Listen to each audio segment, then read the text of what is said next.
Chapter 14 of Stones and Water by Donna Napoli. Fever. Roberto fell on his chest and rolled quickly to the right, kicking out his legs in defense. Damn! The soldier who stood over him pointed a pistol. And he was wearing an Italian uniform. Italian! He looked quickly back at the river, then at Roberto again. What's the matter with you people? He hissed. That whack was hard enough to knock any normal person out. Is a bullet the only thing that stops you? Does everything have to be death? I'm sick of you. I am so sick of all of you. He shook his pistol as he talked, and he kept looking over his shoulder at the river every few seconds. Roberto put up his hands in the air and backed up. He kept his eyes on the pistol, but his mind raced. The man was definitely Italian. Roman, in fact. Roberto recognized his dialect from the radio, and he realized with surprise that he understood it much better now than he ever had before, a benefit of the work camps. What was an Italian soldier doing here in the bushes? The Roman shook his head. A kid. He looked at the river one more time, and Roberto dared to lift his eyes from the pistol and study the man. He was in his mid-20s, short and slight, with a black stubble of a beard. His army jacket had a long, rust-colored stain down one arm, and his cuff was ripped. His eyes moved back to Roberto, and Roberto's eyes returned instantly to the pistol. A kid all alone. The words came out in a single loud breath, as though finally exhaling after being underwater a long time. He sat on the ground and kept shaking his head. What am I supposed to do now? The Roman spoke as if Roberto could understand him. Roberto had a tremendous urge to speak back, to finally be understood, to ask for help. But he forced himself to stay silent. It was better than that the Roman thought he was a local. Who knew what he'd do to Roberto if he understood that Roberto had run away from the work camp? This way Roberto could listen if the Roman kept speaking his thoughts. He could be a step ahead. He could take care of himself. The Roman's eyes moved jerkily. The bags under them were dark and deep. His stomach growled loudly. He leaned over, his pistol still pointed at Roberto, and pulled the duffel bag out from under a bush. With his left hand, he fumbled about inside and produced a can. He set the pistol on his thigh and glowered at Roberto as if to say he could grab it in 2 seconds if Roberto dared to move. Then he opened the can by twisting a metal key. The smell of sardines filled the air. He ate with his fingers right out of the can.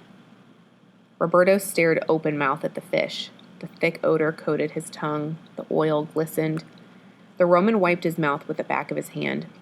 His eyes flicked across Roberto's face. He paused a moment and knitted his brows. Then he took out another can and threw it to Roberto. Roberto caught it in amazed gratitude. He clutched it to his chest, afraid for a moment that the soldier would think better of it and snatch back the precious food. But the soldier wasn't even looking at the can. His eyes moved nervously from Roberto to the bushes, to the river, and back to Roberto. Still, Roberto had been with the soldiers long enough to know that food was always in short supply. He almost said grazie. He bit the inside of his cheek to remind himself not to talk. Roberto took off his gloves and shoved them in his pocket. He nodded his thanks and ate. When he finished, he rubbed the back of his neck where the Roman had hit him. It hurt horribly. The Roman blew between closed lips so that they made a blubbery whisper. Then he took his pistol in his right hand and stood up. Roberto tensed for action. He had nothing he could use to defend himself, but he could run for the bushes if he had to. The Roman pulled a bit of ripped cloth from inside his duffel bag. He walked backward to the water, stooped, and twisted just enough to dip the cloth in the river. Then he squeezed the dripping cloth and handed it to Roberto. Put it here. He pointed at Roberto, then at the back of his own neck, then back to Roberto. Go on. He gestured over and over. Go on. Roberto took the cloth. It was freezing cold. He held it to the back of his neck and kept his eyes on the gun. The Roman squatted. He ran his hand wearily from his forehead down to his cheek and across his mouth. Poor dumb Slavs. Look what Stalin did. All the farmers are off in Siberia, and the people left behind have nothing to eat. He took a box of biscuits out of his duffel bag. He opened it and tossed one to Roberto. He took a bite of his, then locked eyes with Roberto for the first time. I can't believe you fight so well on empty stomachs. He brushed biscuit crumbs from his jacket front and sat on the ground again. Roberto's fingers closed tight around the biscuit. He didn't know anything about Stalin, really. He'd heard the name in school, of course. Stalin was the Soviet dictator. But he didn't know Stalin had sent farmers from around here to Siberia. He didn't know that was the cause of the famine. He thought about the abandoned buildings in the town last night and again in the settlement he'd seen on the river today. Those empty homes were evidence of misery, like so many graves. The people in this part of Ukraine were starving. And oh, how his boy managed to get a hold of that big sweet bun. In a burst of clarity, Roberto realized that he must have used his ingenuity to get the bun. Maybe he'd even stolen it, just to make Roberto's guard so hungry he left his post. That's why the boy hadn't taken a bite, but only sniffed the bun loudly. He probably had to sneak the bun back to where he'd stolen it before it was missed. The boy had risked a lot in order to help Roberto escape. How strange life was. The boy was Roberto's friend, a Ukrainian friend. Roberto hoped with all his heart that his boy and all the people he'd seen today wouldn't starve. What was wrong with Stalin to have starved his own people? What was wrong with the world? Roberto's neck hurt less now, but his head hurt instead. He didn't want to think anymore. He gnawed on the hard biscuit. It was slightly sweet. It soothed him. He felt himself falling asleep.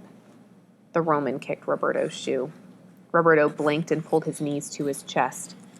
May God forgive me, but I have no choice. Kid or no kid, that's how it is. The words horrified Roberto. What was the Roman going to do to him? He squeezed his arm tight around his knees.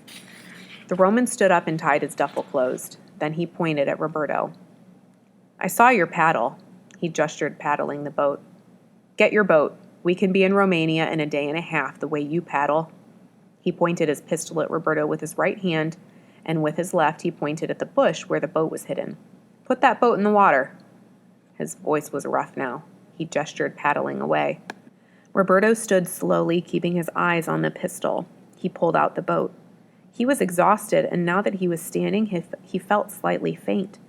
He didn't believe he could paddle for more than 10 minutes without falling asleep. Hurry. Roberto couldn't hurry. He could barely move. It was so late, and it was so hot. Just like that, the world had turned hot. Roberto took off his hat and threw it in the bottom of the boat. The wind off the water felt good on his bare head. It helped to cool him. He wondered suddenly if he should have acted as though he didn't understand what the Romanian wanted. He glanced sideways at him, but the Roman was looking out across the water, scanning for movement. Hurry! The Roman helped slide the boat into the water. He looked all around one last time, then he got in and lay on his back with his knee bent. From outside the boat, no one could see him. He felt the pistol with both hands aimed at Roberto's chest. Roberto knelt in the stern and leaned over the side. He splashed his face with seawater. The shock of the freezing water helped to wake him. He paddled hard. The pain in his neck burned again. In fact, his whole chest burned.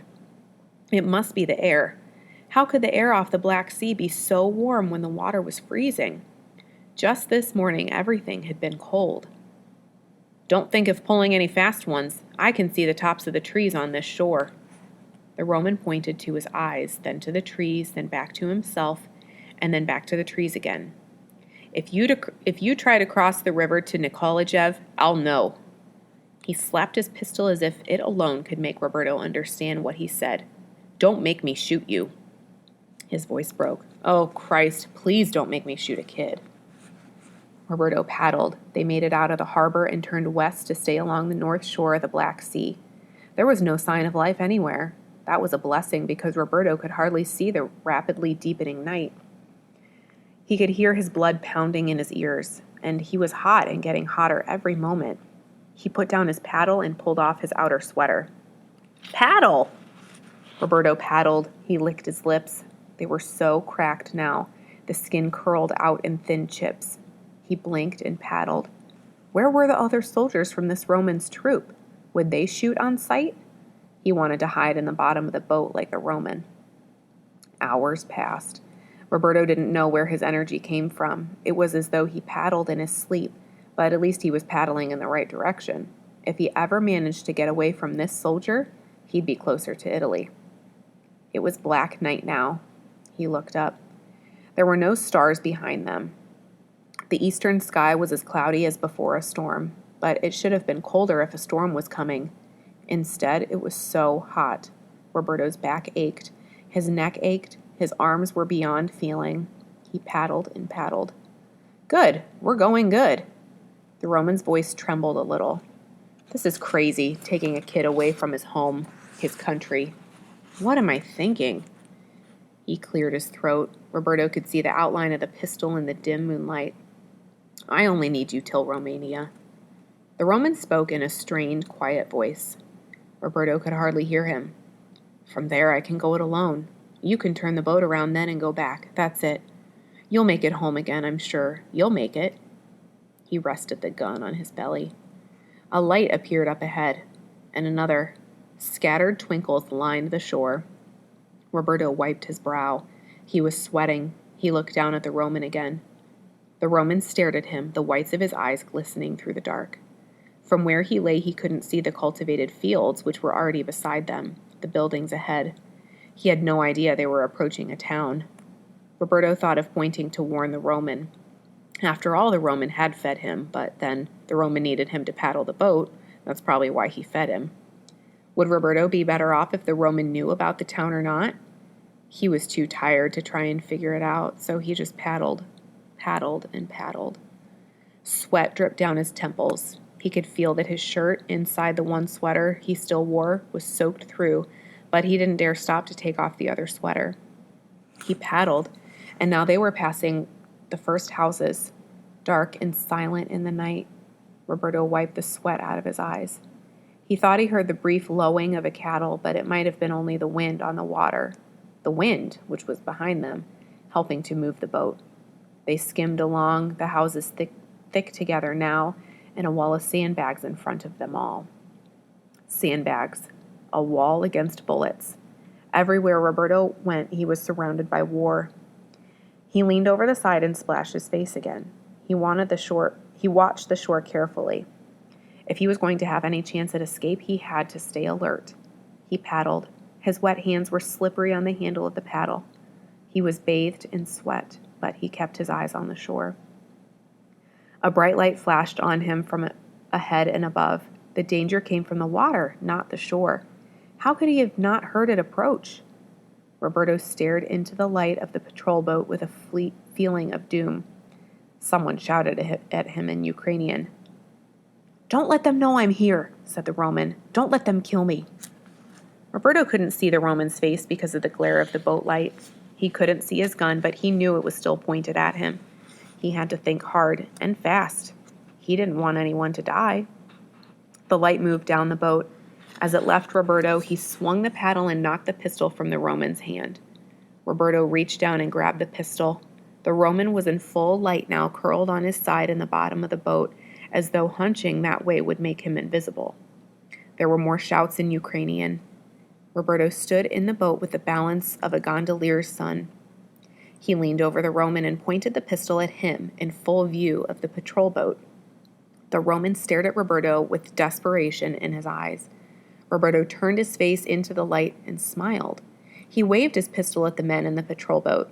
He was blinded by the light, but he smiled as wide as he could. He felt oddly euphoric, invulnerable.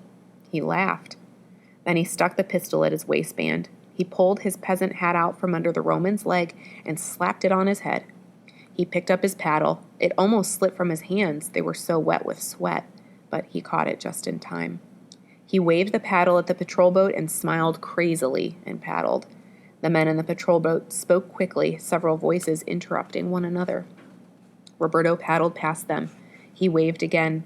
He paddled. Their light followed him. He didn't look back. His head spun. After a few minutes, the light turned away. Could it have worked? Or would he be shot from behind? Roberto paddled. He couldn't see the Roman lying in the bottom of the boat. He couldn't hear the splash of the water. He couldn't feel the wood in his hands. It was as though his senses had died. He paddled and paddled and paddled until he fell forward on the Roman in a black, black world.